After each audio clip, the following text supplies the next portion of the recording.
ఓం శ్రీ గురుభ్యో నమః. ఓం శ్రీ గణేశాయ నమః. ఓం శ్రీ సరస్వతి నమః. హోలీ పండుగ శుభాకాంక్షలు. మన జీవితాల్లో రంగులు నింపే పండుగ. చిన్న పెద్ద అనే తేడా లేకుండా అందరూ ఉత్సాహంగా జరుపుకునే పండుగ అదే హోలీ. హోలీ అనగానే మనకు గుర్తొచ్చేది రంగుల కోలాహలం. కానీ ఈ పండుగ వెనుక ఎన్నో పౌరాణిక, చారిత్రక మరియు శాస్త్రీయ కారణాలు ఉన్నాయని మీకు తెలుసా? అసలు హోలీ ఎందుకు జరుపుకుంటారు? దీని వెనుక ఉన్న అంతరార్థం ఏమిటి? ఈరోజు వీడియోలో తెలుసుకుందాం. హోలీ పండుగను హిందూ క్యాలెండర్ ప్రకారం ఫాల్గుణ మాసంలో వచ్చే పౌర్ణమి రోజున జరుపుకుంటాం. ఇది శీతాకాలం ముగింపును, వసంతకాలం ప్రారంభాన్ని సూచిస్తుంది.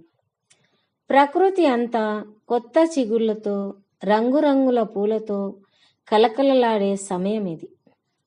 రైతుల పంటలు చేతికి వచ్చే ఆనంద సమయం కూడా ఇదే. అందుకే దీనిని వసంతోత్సవం అని కూడా పిలుస్తారు. హోలీకి ముందు రోజు రాత్రి హోలికా దహనం చేస్తారు. దీని వెనక భక్త ప్రహ్లాదుడి కథ ఉంది. రాక్షస రాజైన హిరణ్యకశిపుడు తన కొడుకు ప్రహ్లాదుని చంపడానికి తన సోదరి హోలిక సహాయం కోరుతాడు. అగ్ని వల్ల హాని కలగని వరం ఉన్న హోలిక ప్రహ్లాదుడిని ఒడిలో కూర్చోబెట్టుకొని మంటలోకి వెళ్తుంది. కానీ విష్ణు భక్తితో ప్రహ్లాదుడు క్షేమంగా బయటపడగా హోలిక మంటల్లో భస్మమవుతుంది. దీని అంతరార్థం చెడు మీద మంచి సాధించిన విజయానికి గుర్తుగా ఈ దహనం జరుపుకుంటారు. దక్షిణ భారతదేశంలో దీనిని కామదహనం అని కూడా అంటారు.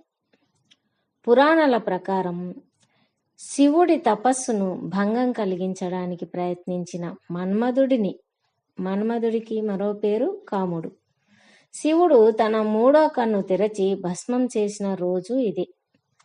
మనలోని అర్షడ్వర్గాలను, అనవసరమైన కోరికలను దహనం చేసి దైవం వైపు సాగాలనేదే ఇందులో ఉన్న ఆధ్యాత్మిక సందేశం. కృష్ణతత్వం రంగుల వెనుక కథ. రంగులు చల్లుకోవడం వెనుక ద్వాపరయుగం కథ ఉంది. చిలిపి కృష్ణుడు రాధ మరియు గోపికల మీద రంగులు చల్లడం ద్వారా ఈ సంప్రదాయం మొదలైందని చెబుతారు. అందుకే మధుర బృందావనాలలో హోలీ వేడుకలు ప్రపంచ ప్రఖ్యాతిగాంచాయి. ఇది ప్రేమకు మరియు సమానత్వానికి ప్రతీక. ఇందులో శాస్త్రీయ కోణం. మనం జరుపుకునే ప్రతి పండుగ వెనుక సైన్స్ ఉంటుంది. శీతాకాలం నుండి ఎండాకాలానికి మారే క్రమంలో శరీరంలో బ్యాక్టీరియా, వైరస్లు చేరి చర్మ వ్యాధులు వచ్చే అవకాశం ఉంటుంది.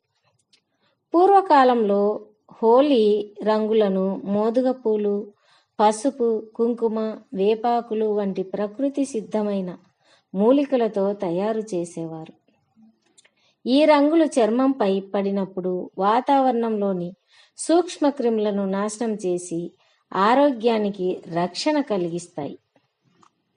చూశారుగా, హోలీ అంటే కేవలం రంగులు చల్లుకోవడం మాత్రమే కాదు, మనలోని చెడును వదిలి మంచిని స్వీకరించడం. అయితే ప్రస్తుత కాలంలో రసాయన రంగుల వల్ల ఆరోగ్య సమస్యలు వస్తున్నాయి. కాబట్టి పర్యావరణానికి హాని చేయని సహజ రంగులతో ఈ పండుగను జరుపుకుందాం. అందరికీ హోలీ శుభాకాంక్షలు. శ్రీమాత్రే నమః.